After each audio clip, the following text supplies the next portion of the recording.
नमस्कार, मैं रमन भारद्वाज बात करूंगा नालंदा विश्वविद्यालय के विध्वंस की। नालंदा विश्वविद्यालय फिर से जीवित हो रहा है और वो मृत प्राय प्रश्न भी फिर से जीवित हो रहा है कि नालंदा विश्वविद्यालय को फूंका क्यों गया। अगर धन लूटना था तो ठीक है, धन लूट लिया।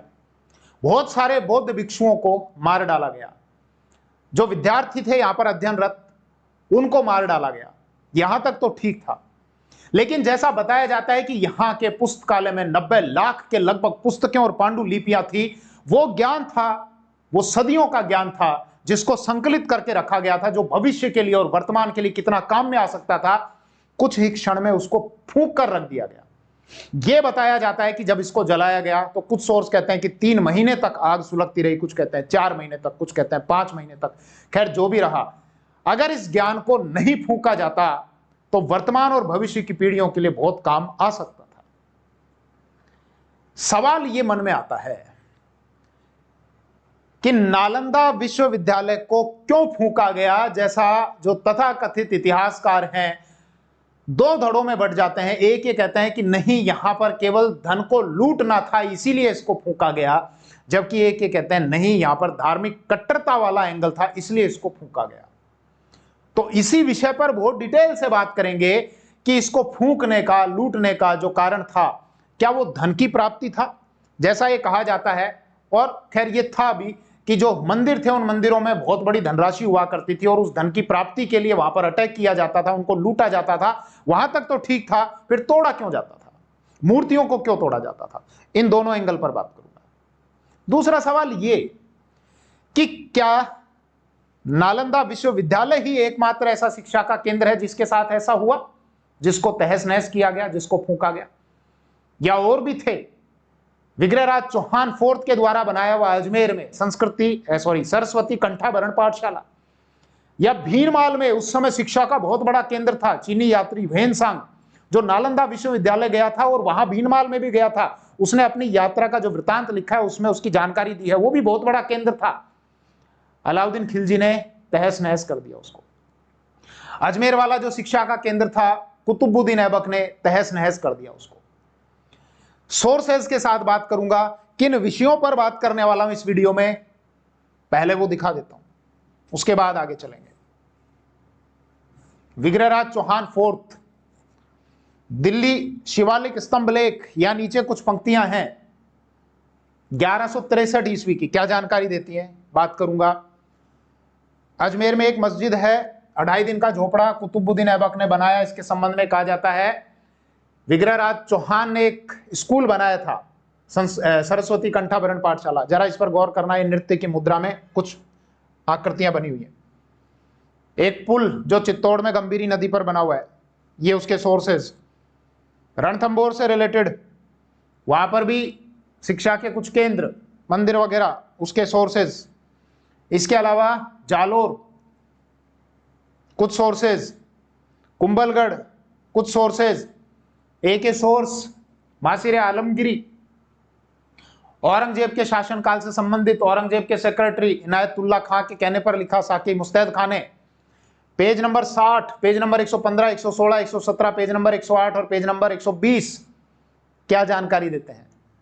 बहुत डिटेल से बात करने वाला हूं, हो सकता है वीडियो थोड़ा सा लंबा हो जाए, लेकिन ऑथेंटिक जानकारी मिलेगी और मन में कभी यह प्रश्न उत्पन्न नहीं होगा वीडियो देखने के बाद, ऐसा क्यों किया गया। यह समझ में आएगा, ऐसा इसलिए किया गया।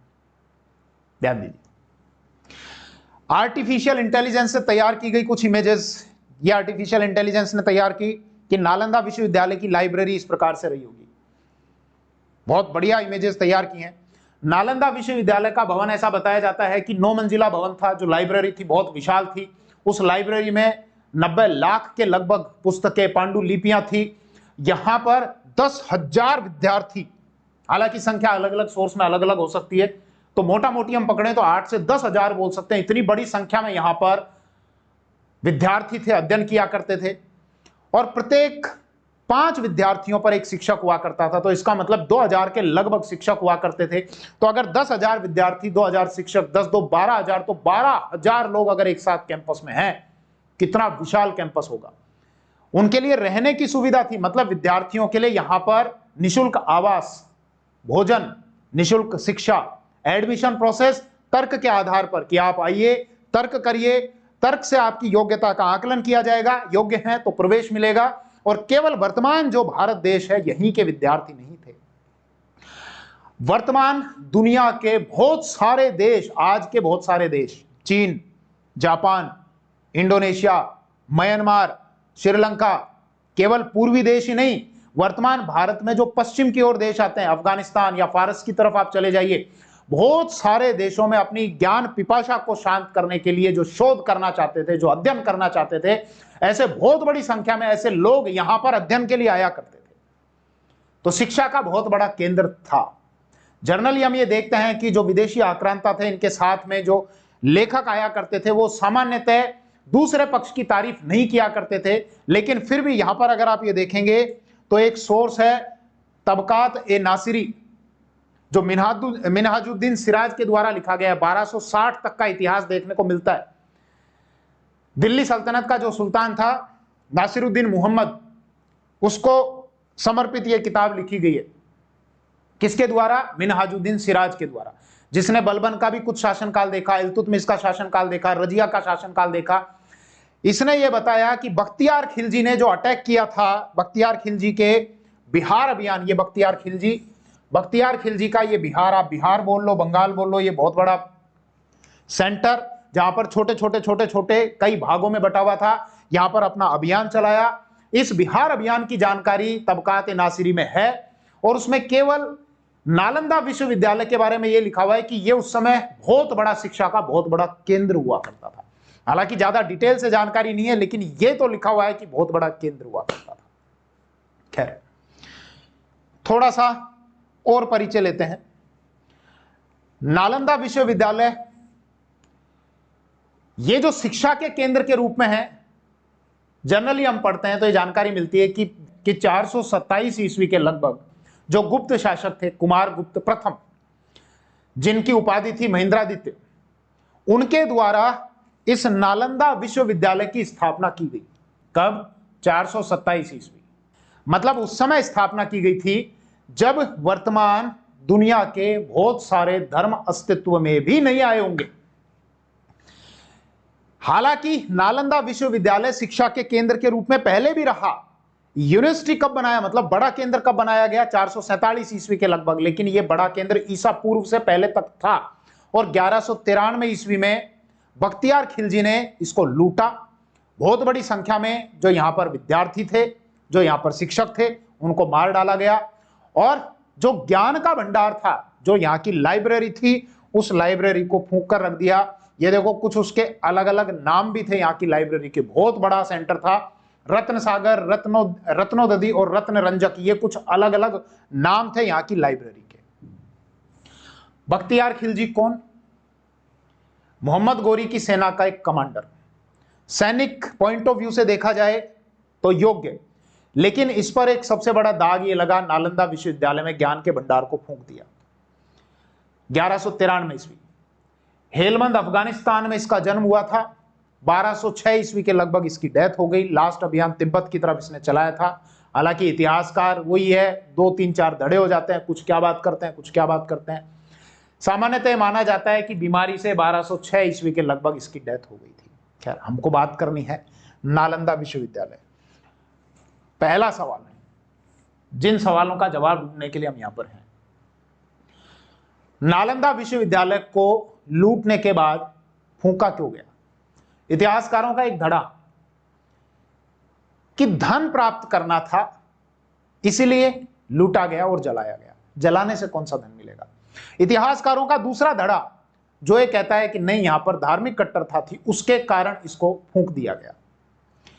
कुछ आपके समक्ष कुछ एग्जाम्पल रखता हूं, कुछ घटनाएं आपके समक्ष रखता हूं, निर्णय आप स्वयं कर सकते हैं कौन सा एंगल था। क्या केवल धन की प्राप्ति वाला एंगल था, या धार्मिक कट्टरता वाला एंगल भी यहां पर जुड़ा हुआ था?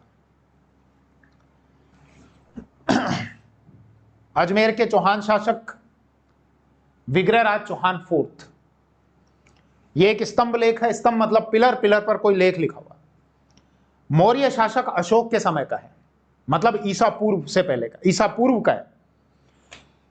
मौर्य शासक अशोक के इस स्तंभ लेख पर, जो पहले हरियाणा के यमुना नगर में था, इसको टोपरा अभिलेख कहा जाता है। टोपरा स्तंभ लेख, दिल्ली शिवालिक स्तंभ लेख भी कहा जाता है। वर्तमान ये दिल्ली में है। दिल्ली का जो सुल्तान था फिरोज शाह तुगलक, वो वहां से हरियाणा से उठाकर दिल्ली में ले जाकर स्थापित कर दिया था।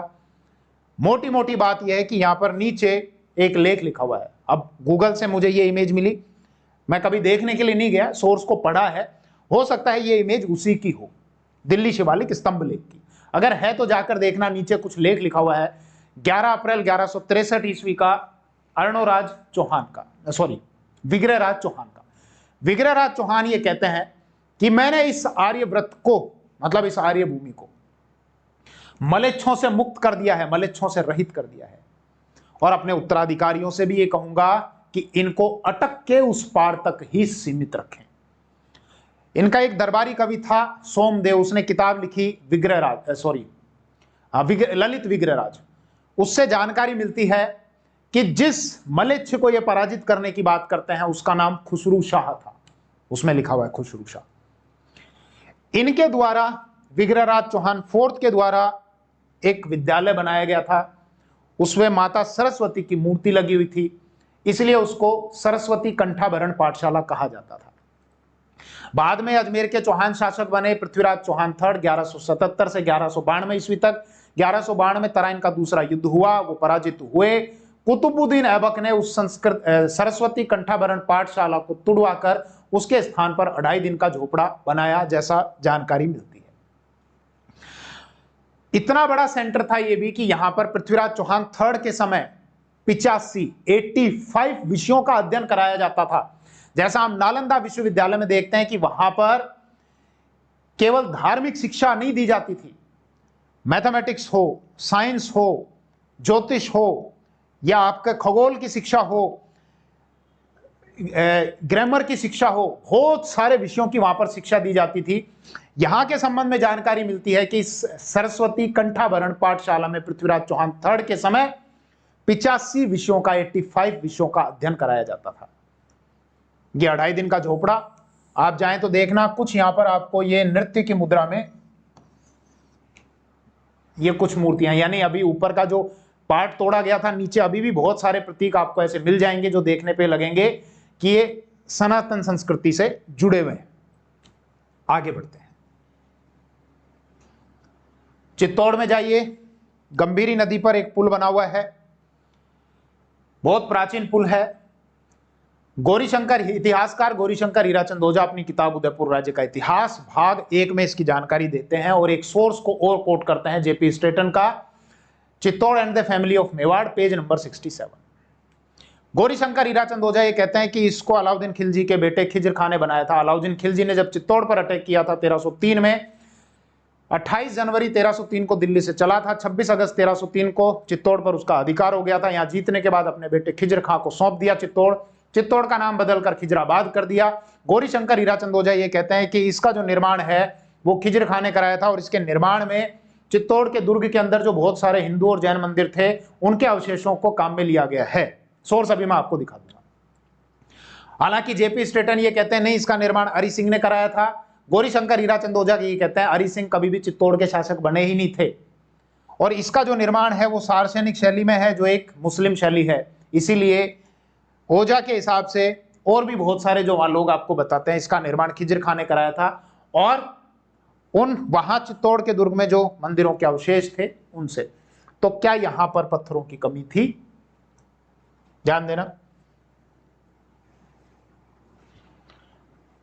कौन सा सोर्स? उदयपुर राज्य का इतिहास, page number 65, page number 66। Gaurishankar Hirachand Ojha ने एक सोर्स और लिया यहां पर, doctor JP Stratton, Chittor and the family of Mewar. जो बात मैंने आपको बताई ये लाल लाइन से अंडरलाइन कर रखी है, ये यहां पर हाईलाइट कर रखी है, स्क्रीनशॉट ले लेना और इसको पढ़ लेना। क्लियर? आगे बढ़ो।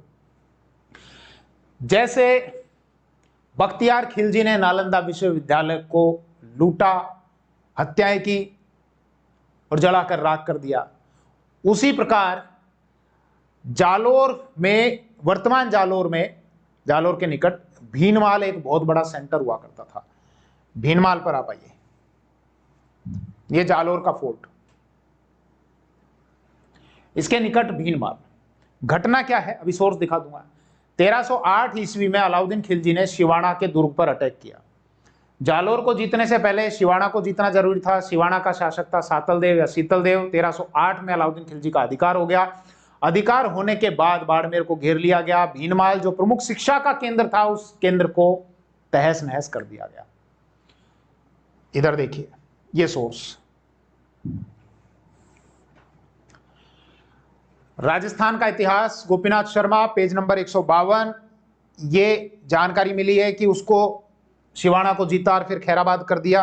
इससे रिलेटेड तो जानकारी है। खजाइन फतेह, अनुवाद प्रोफेसर हबीब, पेज नंबर 53, 375-77, कानड़ देव प्रबंध, खंड 2, पृष्ठ, ये देख लेना आप, इसका स्क्रीनशॉट ले लेना।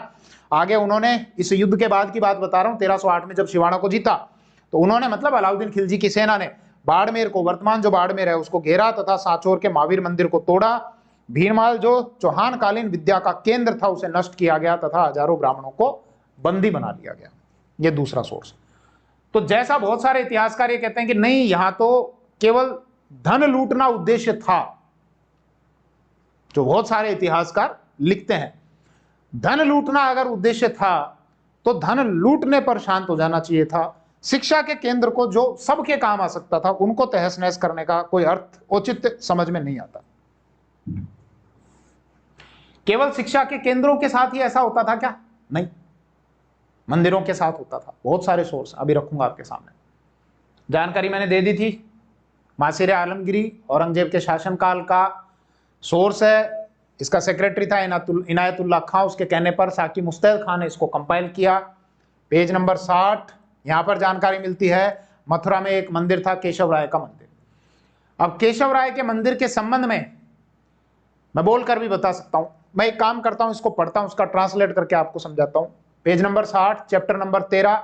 यह किताब इंग्लिश में ट्रांसलेटेड है। सर जदुनाथ सरकार ने, जो ओरिजिनल किताब थी, उसका इंग्लिश में ट्रांसलेशन करके लिखा है। आप चाहो तो गूगल पर जाना, पीडीएफ डाउनलोड कर लेना, जो जो पेज मैं बता रहा हूं उसको पढ़ लेना। Issued order for the demolition of the temple situated in Mathura famous as the Dehra of Keshav Rai. Mathura में जो केशव राय का प्रसिद्ध मंदिर है, उसको डिमोलिश करने के, तोड़ने के आदेश दिए। The destruction of this strong foundation of infidelity was accomplished and on its site a lofi mosque was built at the expenditure of a large sum। कुछ ही समय में हमारे अधिकारियों के अथक परिश्रम से, विशाल परिश्रम से, महान परिश्रम से इस बुनियाद को गिरा दिया गया। इसके स्थान पर बहुत बड़ी धनराशि खर्च करके एक मस्जिद का निर्माण कराया गया। इसका अर्थ ये है। आगे ये बताया गया है कि ये जो मंदिर बना हुआ था, इसका निर्माण एक मूर्ख राजा है, बीर सिंह बुंदेला, उसने कराया था। 33 लाख रुपए खर्च किए थे। वो मुगल शासक जहांगीर का बहुत क्लोज था, क्योंकि उसने अबुल फजल को मार दिया था, इसलिए जहांगीर प्रसन्न हुआ था और जहांगीर ने परमिशन दे दी थी कि ठीक है, एक मंदिर बनवा लो। और 33 लाख रुपए खर्च करके उसने ये मंदिर बनाया था, तो उसी को हमने तोड़ा। आगे, the idols large and small set with costly jewels which had been set up in the temples were brought to Agra and buried under the steps of the mosque of the Begum Sahib in order to be continually trodden upon. The name of the Mathura was changed to Islamabad। मतलब छोटी बड़ी मूर्तियां थी, आभूषणों से लदी हुई थी, उनको लाया गया। आगरा में कोई बेगम साहिब मस्जिद है, उसकी सीढ़ियों के नीचे दबाया गया ताकि उस पर चढ़ा जा सके। Chapter 13, page number 60। किताब मासिर आलमगिरी, औरंगजेब के सेक्रेटरी ने लिखवाई थी और साकी मुस्तैद खान ने इसको कंपाइल किया था। तो शायद ये बात समझ में आ रही होगी। केवल धन की प्राप्ति के लिए ऐसा नहीं होता था कि किसी भी स्थल को तोड़ दिया गया, लूट लिया गया, मार दिया गया। धन की प्राप्ति के साथ साथ धार्मिक एंगल भी हुआ ही करता था। स्पष्ट है, क्लियर है। जोधपुर का दुर्ग है, जोधपुर फोर्ट, उदयपुर का सिटी पैलेस। जोधपुर के फोर्ट के संबंध में मासिर आलमगिरी, पेज नंबर 108 पर जो जानकारी है कि खान जहां बहादुर यहाँ मंदिरों को तोड़कर बहुत सारी मूर्ति लाया। जब वो पहुंचा औरंगजेब के पास, बहुत उसकी प्रशंसा हुई। अभी मैं सोर्स दिखा दूंगा। बहुत उसकी प्रशंसा हुई। सोने चांदी आभूषणों से मूर्तियां लदी हुई थी। कुछ मूर्तियों को कोर्टयार्ड में रख दिया गया। कुछ मूर्तियां जो है उनको जामा मस्जिद की सीढ़ियों के नीचे दबाया गया ताकि उन पर चढ़ाया जा सके। पेज नंबर 108 पर ये जानकारी अभी दिखाऊंगा। उदयपुर का सिटी पैलेस, उदयपुर शहर से रिलेटेड भी जानकारी है। पेज नंबर 115, 116, 117 कि यहाँ उदयपुर शहर के आसपास जो उस समय का जो उदयपुर था, सिटी के आसपास के 172 या 173 मंदिरों को तोड़ा गया। इसके अलावा चित्तौड़, ये देखो चित्तौड़ में ये दिख रहा है, ये मंदिर का स्ट्रक्चर ऊपर ये दिख रहा है, गुंबद तोड़ा हुआ है, ये दिख रहा है, ये खंडित है। मैं खुद गया था टीवी चैनल का एक प्रोग्राम करने के लिए। काम करना, चित्तौड़ के दुर्ग में जब आप जाएं तो वहां पर कीर्ति स्तंभ है जो महाराणा कुंभा के द्वारा बनाया हुआ है। 2 कीर्ति स्तंभ है, एक जैन कीर्ति स्तंभ है वो अलग है, एक महाराणा कुंभा के द्वारा बनाया हुआ है। दोनों पर ही आपको हमलों के निशान दोनों पर मिलेंगे। लेकिन महाराणा कुंभा ने जो बनाया था 1440 से 1448 के बीच में, वहां उस परिसर में आप देखना बहुत सारे मंदिरों की यूं लाइन लगी हुई है, टूटे हुए एकदम उनके अवशेष रखे हुए हैं बहुत सारे।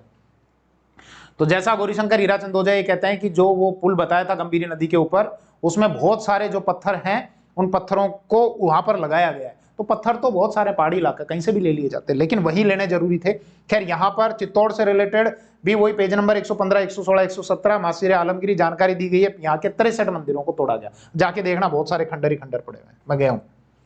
Amer page number 120। अब एक बात समझ में नहीं आती कि आमेर वालों का तो बहुत अच्छा रिलेशन हुआ करता था भाई, संपर्क अच्छा था, और मिर्जा राजा जयसिंह तो एक बहुत योग्य कमांडर हुआ करते थे औरंगजेब के समय। लेकिन हम देखते हैं कि औरंगजेब ने मरवा दिया था। हालांकि ये कहा जाता है नहीं औरंगजेब ने नहीं मराया था, उन्हीं के लोगों ने उनको जहर देकर मार दिया था। तो उनके लोगों में इतनी हिम्मत कहां से आई कि मिर्जा राजा जयसिंह को जहर दे दिया गया था बुरहानपुर में। जाके देखना उनकी छतरी बनी हुई शायद 32 खंभों की। आमेर से संबंधित मासिर आलमगिरी पेज नंबर 120, 66 मंदिरों को तोड़ा था अबू तुरब ने। अब जो मैंने आपको बताया जरा देखना।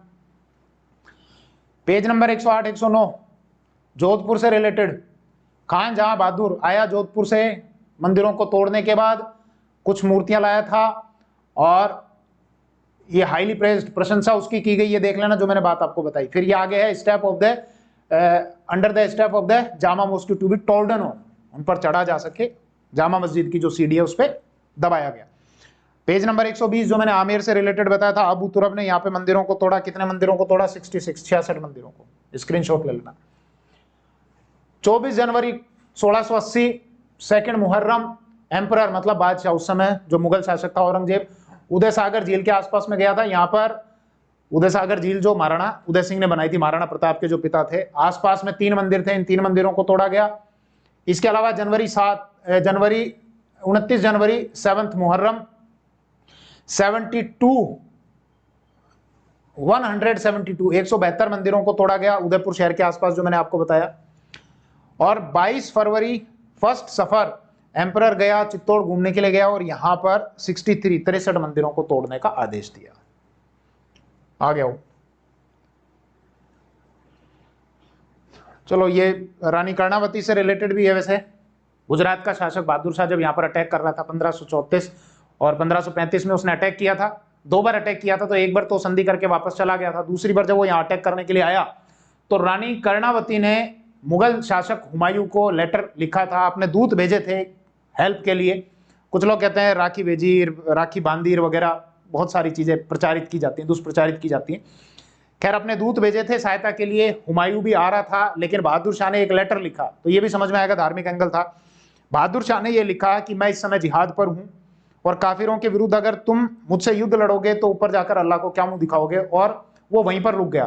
तो एक सोर्स तो है तब का कौन सा है आपका, एक तो फरिश्ता के द्वारा लिखा हुआ है, वो कहता है कि फिर वो रुक गया था, ग्वालियर में रुक गया था, और एक सोर्स ये कहता है कि वो सारंगपुर तक आया था फिर रुक गया, इस प्रतीक्षा में कि पहले एक बार बहादुर शाह को जीत जाने दो, उसके बाद फिर मैं बहादुर शाह से युद्ध करूंगा, ताकि मेरे पर यह आरोप नहीं लगे कि मैं काफिरों के साथ मिल गया और काफिरों का साथ देने के लिए मैं इसके साथ में युद्ध कर रहा हूं। उदयपुर राज्य का इतिहास भाग 1 पेज नंबर 344, और इसमें जिन सोर्सेज को ये कोट किया हुआ है ये फरिश्ता का है, बेले हिस्ट्री ऑफ गुजरात है, और ये बहुत सारे सोर्स हैं। एक आपका फरिश्ता का है, एक मिराते सिकंदरी है। उधर हुमायूं भी बहादुर शाह से लड़ने के लिए चित्तौड़ की तरफ बढ़ा और ग्वालियर आ पहुंचा, जिसकी खबर पाते ही सुल्तान ने उसको इस आशय का पत्र लिखा कि मैं इस समय जिहाद पर हूं, अगर तुम हिंदुओं की सहायता करोगे तो खुदा के सामने क्या जवाब दोगे। यह पत्र पढ़कर हुमायूं ग्वालियर में ठहर गया और चित्तौड़ के युद्ध के परिणाम की प्रतीक्षा करता रहा। अब एक चीज तो क्लियर हो रही होगी, जैसे यहां पर भी आप देखो, कुंभलगढ़ आप जाएंगे, मेवाड़ के शासक मतलब उदयपुर, चित्तौड़, ये सारा मेवाड़ रियासत के अंतर्गत आया करता था। मेवाड़ के शासक थे महाराणा कुंभा 1433 से और 1468। मालवा के शासक महमूद खिलजी फर्स्ट के साथ में युद्ध हुआ था, हालांकि उसको बंदी भी बनाए रखा था 5-6 महीने तक और बाद में फिर छोड़ दिया था, जो उनकी सबसे बड़ी भूल थी। महमूद खिलजी ने अटैक किया था कुंभलगढ़ की तरफ, और यहां पर एक कोई मंदिर है बाण माता का मंदिर। दीप सिंह के नेतृत्व में मेवाड़ की सेना वहां पर पहले मोर्चे पर डटी हुई थी कि महमूद खिलजी के विरुद्ध हम, महमूद खिलजी प्रथम, ध्यान रखना प्रथम है, एक महमूद खिलजी सेकंड भी था जो महाराणा सांगा के समकालीन था। तो मेवाड़ की सेना यहां पर डटी हुई थी दीप सिंह के नेतृत्व में। महमूद खिलजी प्रथम ने 7-8 दिन में पराजित किया। उसके बाद बाण माता का मंदिर तोड़ा, मूर्तियों को तोड़ा, अभी मैं सोर्स दिखाऊंगा, और फिर मूर्तियों के टुकड़े किए गए। टुकड़े करने के बाद उनको कसाईयों को दिया गया कि एक काम करो, इनको बांट के तौर पर यूज में लो, कि इन मूर्तियों के टुकड़े से मांस तोल तोल कर दो। और भगवान शिव के जो वाहन है नंदी, चूने की कोई मूर्ति रही होगी, उसको चूने को पिघलाया गया और पान में मिलाकर और फिर काफिरों को खिलाया गया। ये सोर्स राजस्थान का इतिहास पेज नंबर 184, इसमें जिस सोर्स को कोट किया गया है 96 फरिश्ता का लिखा हुआ पेज नंबर 208-10। क्या लिखा हुआ है? ये बाण माता के मंदिर प्रथम मोर्चे पर, वो सारी बात मैंने आपको बताई, सीधे दिखाता हूं कि मूर्ति को तोड़कर उसके टुकड़े को कसाईयों को मांस तोलने के लिए उपयोग में लाने के लिए दे दिया। नंदी की मूर्ति का चूना पकाकर राजपूतों को पान में खिलवाया गया। ये सोर्स है 96 जो मैंने आपको बताया, आप स्क्रीनशॉट ले लेना और इसको पढ़ देना। तो फिर अब फिर से वही सवाल पूछूं आपसे कि नालंदा विश्वविद्यालय को क्यों तोड़ा गया? वो तो ठीक था, तोड़ा गया, मारा गया, लूटा गया, जलाकर राख क्यों कर दिया गया, क्यों फूंक दिया गया इसको? तो इतिहासकारों का दो जो धड़े हैं, अब आप किस पर विश्वास करेंगे? एक वो धड़ा जो तथाकथित इतिहासकार हैं, कहते हैं नहीं यहां पर कोई धार्मिक एंगल नहीं था, केवल मंदिरों में बहुत सारा खजाना हुआ करता था। ये बात सही है, मंदिरों में खजाना हुआ करता था, आज भी है, तो केवल उस खजाने को लूटने के लिए ऐसा करते थे, बाकी कोई धार्मिक एंगल नहीं था। एक इतिहासकारों का जो धड़ा है वो ये कहता है।